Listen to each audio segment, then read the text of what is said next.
Dans cette classe, nous allons apprendre à paramétrer une pièce dans SolidWorks, en rappelant que le paramétrage implique plusieurs étapes, par exemple, renommer des dimensions et des ressources.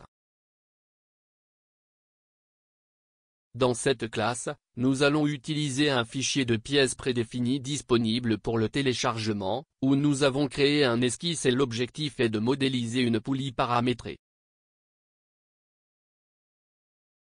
Consultez le profil que vous avez dessiné et notez qu'il a déjà des cotes ajoutées.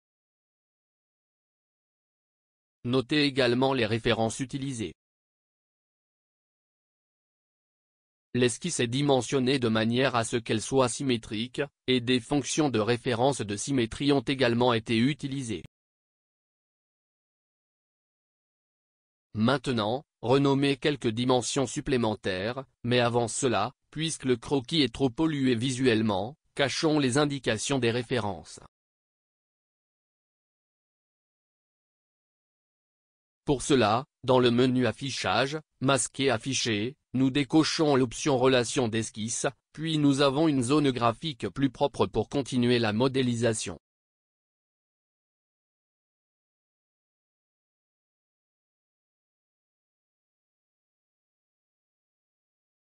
En sélectionnant certaines dimensions, nous voyons qu'elles sont déjà renommées, mais d'autres ne le sont pas, et pour accélérer l'identification des dimensions, nous laisserons leur nom visible.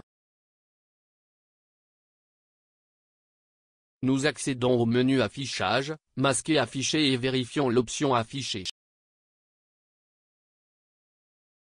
Maintenant, nous renommons les dimensions qui sont essentielles à l'intention de conception de la poulie et qui ne sont pas encore renommées, à savoir, épaisseur de paroi,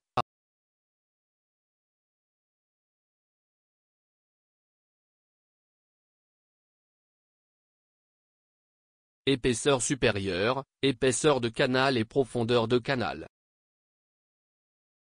Les autres dimensions que nous gardons telles qu'elles sont en ce moment.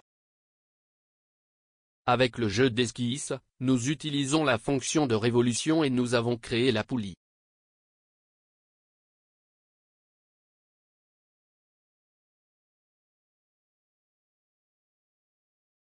Pour faciliter la compréhension de la création de modèles étape par étape, renommez la révolution en corps principal. Maintenant, ajoutons une touche dans le trou du cube, puis sélectionnez la face du cube, ajoutez une nouvelle esquisse et changez son orientation. Basé sur l'origine de la croquis, nous dessinons la forme que la déchirure à la clé aura et appliquons une relation, suivie.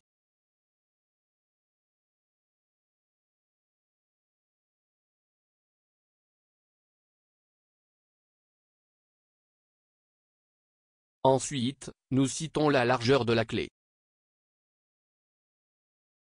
Pour citer la hauteur de la clé, avec la commande cote active, nous sélectionnons le bord de l'esquisse et le bord du diamètre intérieur du moyeu. Notez que la dimension montrée est la hauteur totale de la déchirure, mais ce n'est pas le résultat que nous voulons. Pour obtenir le résultat souhaité, nous sélectionnons le bord de la croquis et maintenant, avec la touche magent foncé, nous sélectionnons le bord du cube.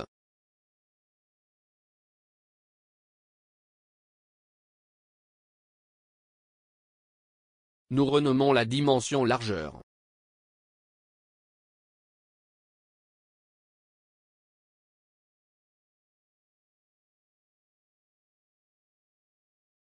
Finissant la modélisation, nous ajoutons une coupe extrudée pour obtenir la déchirure de la clé.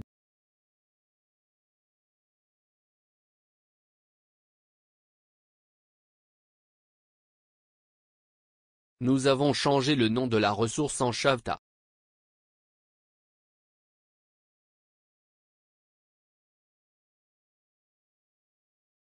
Nous avons terminé cette classe, où nous avons vu comment paramétrer une pièce dans SolidWorks.